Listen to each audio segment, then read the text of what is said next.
Welcome to the deep dive. Today we're getting into something really fascinating.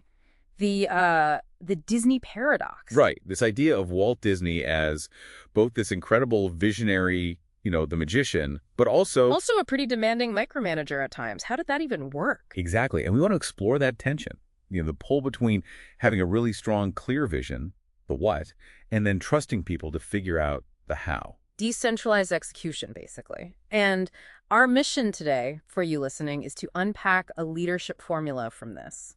Something timeless that Walt maybe intuitively figured out. Yeah, a formula we're kind of framing as dream, believe, dare, do.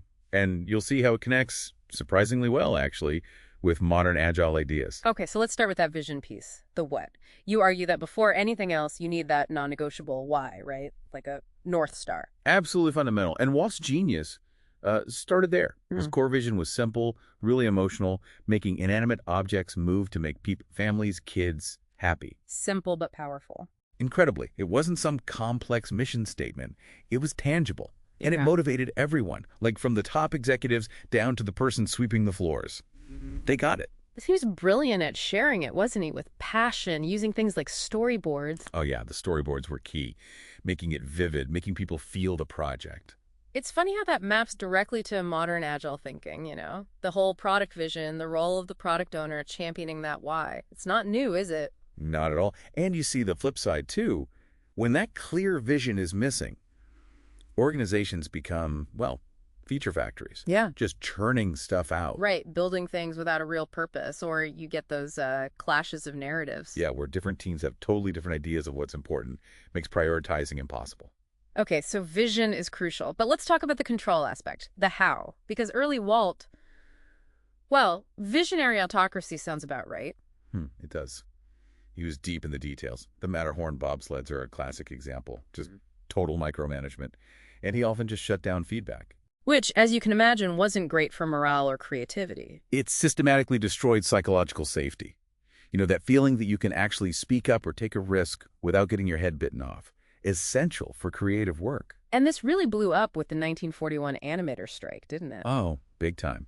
It had been brewing poor conditions, pay issues, but Walt escalated it, firing the main union guy, Art Babbitt. He even caricatured the strikers in Dumbo, right? He did. Talk about attacking people personally. It was a really low point and, frankly, a humiliating defeat for Walt. But a necessary one, maybe. It forced him to change. It absolutely forced an evolution. He had to shift from being this total autocrat to someone who could actually delegate strategically, trust people more. It's just incredible how that crisis mirrors the core Agile principle.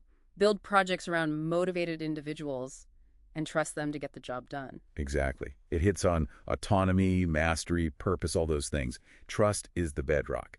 Without it, Agile, or really any empowered team structure, just falls apart. And later on, Walt seemed to find a way, almost intuitively, like his Disney method. Yeah, that's a fascinating model, adopting different thinking modes.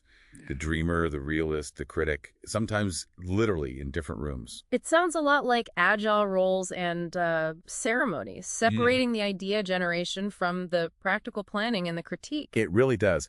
And his sweatbox sessions getting rapid feedback on really rough early work. That's basically the ancestor of the Agile Sprint Review. Showing work early and often. It underlines that key separation. The leader owns the what? The vision? And the team owns the how, the execution. You see this work so well elsewhere. Think about Pixar and their brain trust. Oh, perfect example. Radical candor, but built on deep trust and psychological safety. That's how they maintain such high creative standards. Or even the first iPhone. You had Steve Jobs' singular, intense vision. But also an empowered team trusted to figure out the incredibly complex how. But it doesn't always work if you get the balance wrong. Definitely not.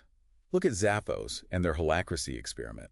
They focus so much on the structure, the autonomy part. That they kind of lost sight of a clear shared purpose for the customer. Right. And it led to, well, chaos, high turnover.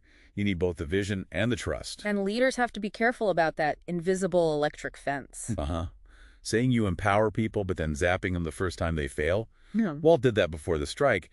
It just kills trust instantly. So, bringing this all together for leaders listening today, what's the playbook? First, communicating that vision. Keep it simple, inspiring, repeat it often, maybe even co-create parts of it with your team. Make it theirs. Okay.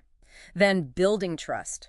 architecting it. Lead by example. Hmm. Admit your own mistakes. Make constructive feedback normal, expected, and jump on toxic behavior immediately. Protect that safety. Crucial. And defining smart boundaries. Yeah, be clear on who decides what. Establish that what versus how contract. Here's the outcome we need. You figure out the best path. And finally, measuring what matters. Move beyond just output, like how many features did we ship? Focus on outcomes. Did we solve the customer's problem? Did we move the needle? And importantly, see failures not as disasters, but as data, as learning, as a sign you're actually innovating. So this Disney paradox, it's not really a contradiction. No, I think it's more of a dynamic tension, something leaders constantly have to navigate and manage. It really comes back to that framework you mentioned: dream, believe, dare, do. Exactly. Dream. Get that vision crystal clear. Believe. Build the trust, the psychological safety. Dare, empower your team, let them experiment, let them own the how, even if it means occasional failure. And do. Step back and trust them to execute. I think the ultimate takeaway here is pretty profound. As a leader, maybe your greatest creation isn't the product or the service. Right. It's the team. The team you inspire, the team you trust to bring that shared dream, that shared vision to life. That's the real magic.